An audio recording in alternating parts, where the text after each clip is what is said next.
Hey, what's happening, everybody? It's me, Crazyfrankie, and I'd like to welcome you to my Week 4 key game picks.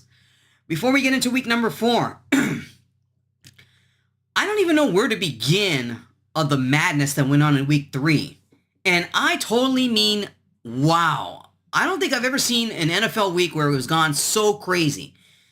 And when I think about it, the theme of Week number 3 really was special teams. If you look at the special teams in a lot of the football games, a lot of them were field goal blocks.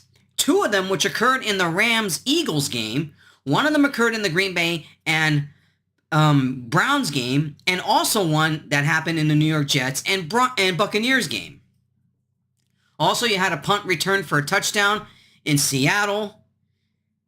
I'm not even sure all the madness. And then also at the same time, too, you got a bunch of turnovers that happened between the Patriots and the Steelers. I tell you, I mean, you could put a 20-minute segment of everything that went on in Week number 3. It was just complete madness. Also, I should mention game-winning field goal in the Chargers-Broncos game, which finally the Chargers are starting to show some no more chargering, but it's too early in the season to even mention that. Of course, the Cowboys falling apart, getting whooped by the Bears. And then, I don't know how the 49ers beat the Cardinals, especially when they lose a key member of their defense. Nick Bosa is out for the season for ACL tear, so that's definitely going to be a huge problem in the 49ers defense. But I think more when I look back to how in the hell did the Rams choke their game away against the Eagles. The Rams had control of that game against the defending champions for practically almost the entire game, but in the fourth quarter, the Eagles came back and won.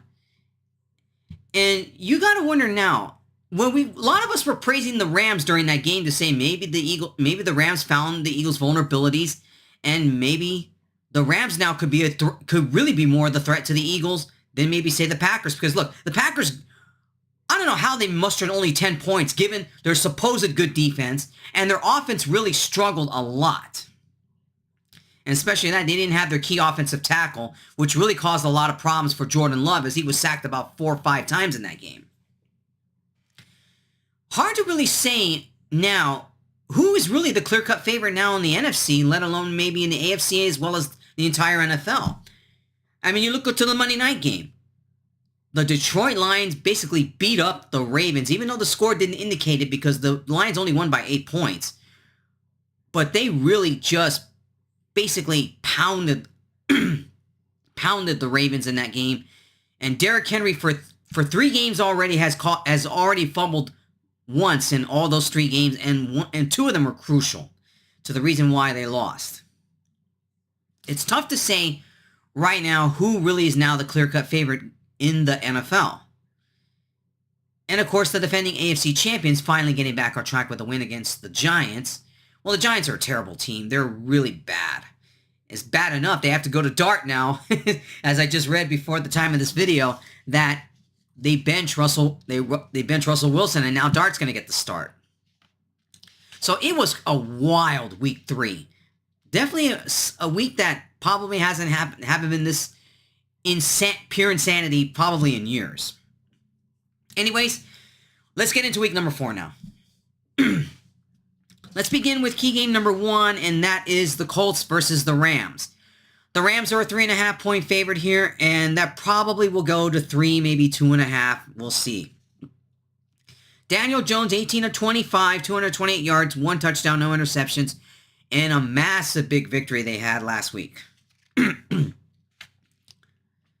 And the Rams, after that choke job they had, Matthew Stafford stats, 19 of 33, 196 yards, 2 touchdowns, but 1 interception. Questions in this game regards to, is Daniel Jones for real? Obviously, he's got help from Taylor. That definitely helps out. But their defense really has been pretty decent. And you look at the Colts' victories in 3 games already. They're playing pretty bad teams. I mean, they really beat up the Titans last week. So the Titans really aren't that much of a good team. They got lucky against the Broncos. And, of course, they beat up on the Dolphins in week number 1. But now comes a real test with this against the Rams. Now, you could say for the Rams, that look at what the Rams did last week. How could they choke a lead? And you got to wonder if there's problems in their defense. You could sort of say there might be some holes that the Rams need to figure out. And they got to fix it soon if they want to keep tabs in the NFC West. I think this is where the Colts are going to end up in hitting a brick wall in this game here. Because if there's a game that the Rams really need to make a statement and get back on track, it'd be this game. Because the Colts are kind of... I don't know if I'm ready to buy the Colts because really Daniel Jones has played pretty good first 3 weeks. But eventually he's going to have a bad game. I think this is the game where the Rams... It'll be a close game. I can see this game being close. The Rams and their offensive weaponry, if they can... They got Nakua, which really helps. And hopefully they get Devontae Adams going again. But more importantly, they got to get that running game going. I think if they can muster out what the problems they had against the Eagles, I kind of think I'm still leaning towards the Rams in this game because I think that Daniel Jones is due for a bad game, and I think he's going to lose. I think this is a game where they're probably going to hit a brick wall because the Rams, in my opinion, have the better talent than the Colts do. That's going to be a close game. I can see this game being close. I'm going to pick the Rams at -3.5 to beat the Colts here. I think they'll beat them. Rams over the Colts. Key game number 2. We got a good one here in the NFC here. Undefeated teams here. The Eagles versus the Bucks. Buccaneers, I should say. Eagles are a slight 3.5-point favorite, and that number probably will go to 3, maybe 2.5. Jalen Hurts was 21 of 32, 226 yards, 3 touchdowns, no interceptions in a big comeback win against the Rams last week. Now, Baker Mayfield was 19 of 29, 233 yards, 1 touchdown, and luckily no interceptions. That was huge. But both teams really really struggled a lot in their games against the Jets and the Rams. I think I don't know who probably has bigger problems, the Eagles or the Bucks, because this is really a very evenly matched game. These are two NFC contenders here, and what a time to meet in week number 4. Now, keep in mind, this game is in Tampa. And it wasn't that long ago last year, basically a repeat of last season where the Eagles played the Bucks in Tampa last year. So it's quite interesting that the schedule makers had them in Tampa this time around. We all know what happened last year. The Eagles really got whooped in that game against Tampa Bay last year. But I think I could see this being a different result. The Bucks do have some problems in the secondary. And you got to wonder if... obviously, because the Eagles are still trying to figure out their passing. But when you have a weapon like Saquon Barkley and a pretty good offensive line, I know there's some issues defensively for the Eagles as well. But this is about as evenly matched as you can get because really, Eagles have a better running game. Passing-wise, it's about even. Special teams, I give a slight edge to the Eagles in this one here more than the Bucks. Bucks have some injuries there. I don't know if Evans is going to play in this game because they're going to have to really rely on Irving in the running game. And it's really, I think this will be a close game. This one's going to be close. I can see this game being close here between these teams. But I think this time around the Eagles will beat the Bucks. I think to me, if Saquon Barkley gets the running game going, I like the Eagles in this one here. I'm leaning towards the Eagles here. I think I'll pick the Eagles in this one here to beat the Bucks. It's going to be a very close game. It's a 50-50 toss-up. I don't know who wins this game here, but I'm going to go with the Eagles at -3.5. I think they'll beat the Bucks. Key game number 3. A lot of drama in this one. I don't know what drama is going to be in this football game here, but it's the Packers against the Cowboys. Obviously, if it's mostly for entertainment and content, I don't even know what to make of this game. It is a key game because Dallas needs to get back on track. They're kind of in a must-win game now because you go down 1-3, you're basically going to fall out of contention pretty fast. Jordan Love was 18 of 25, 183 yards, 1 touchdown, and 1 interception. Possibly one of his worst games of his career.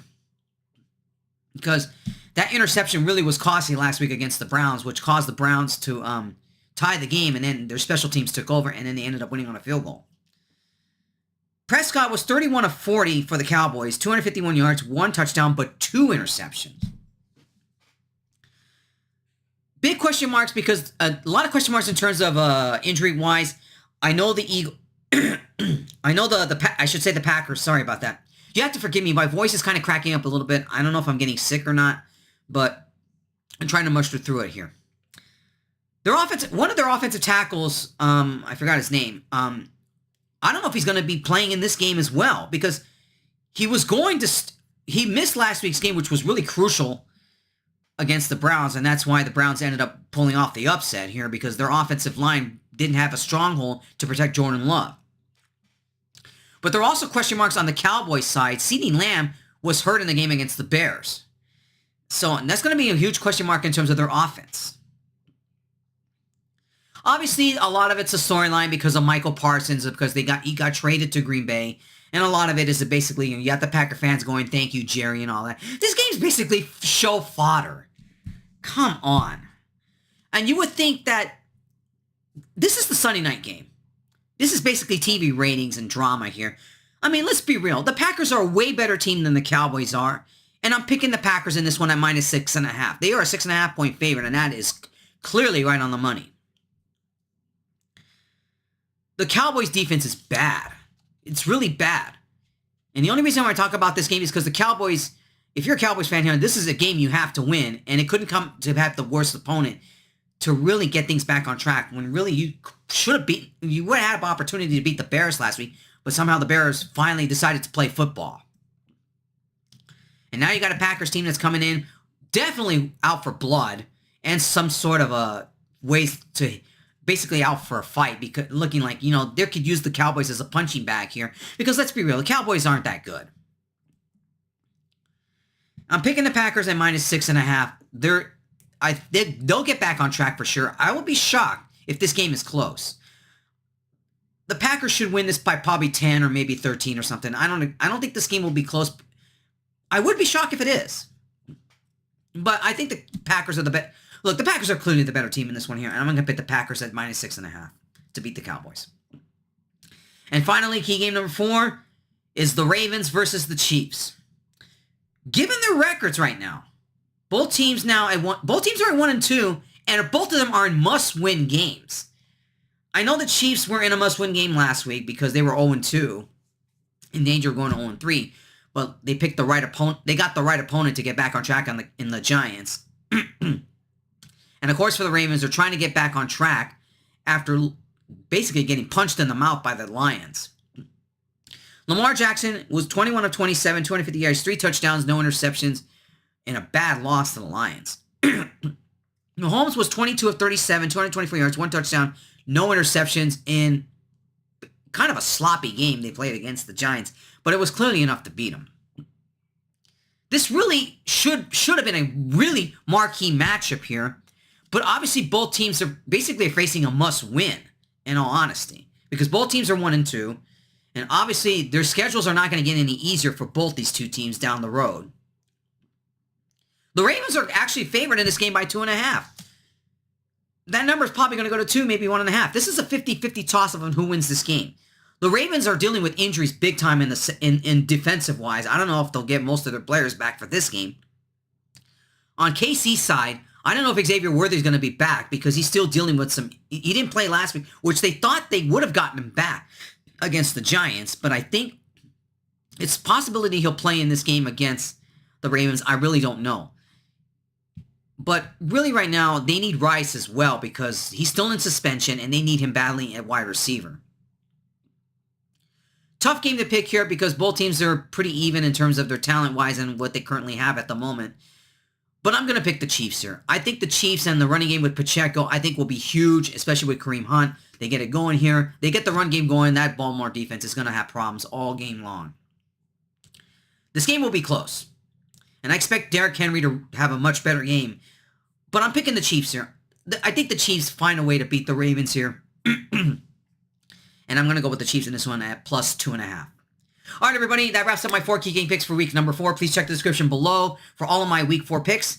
And I need to rest my voice here now, and I'll talk to you guys next week. Hopefully by then I'll feel better. See you all next week for my picks for week 5. Take care.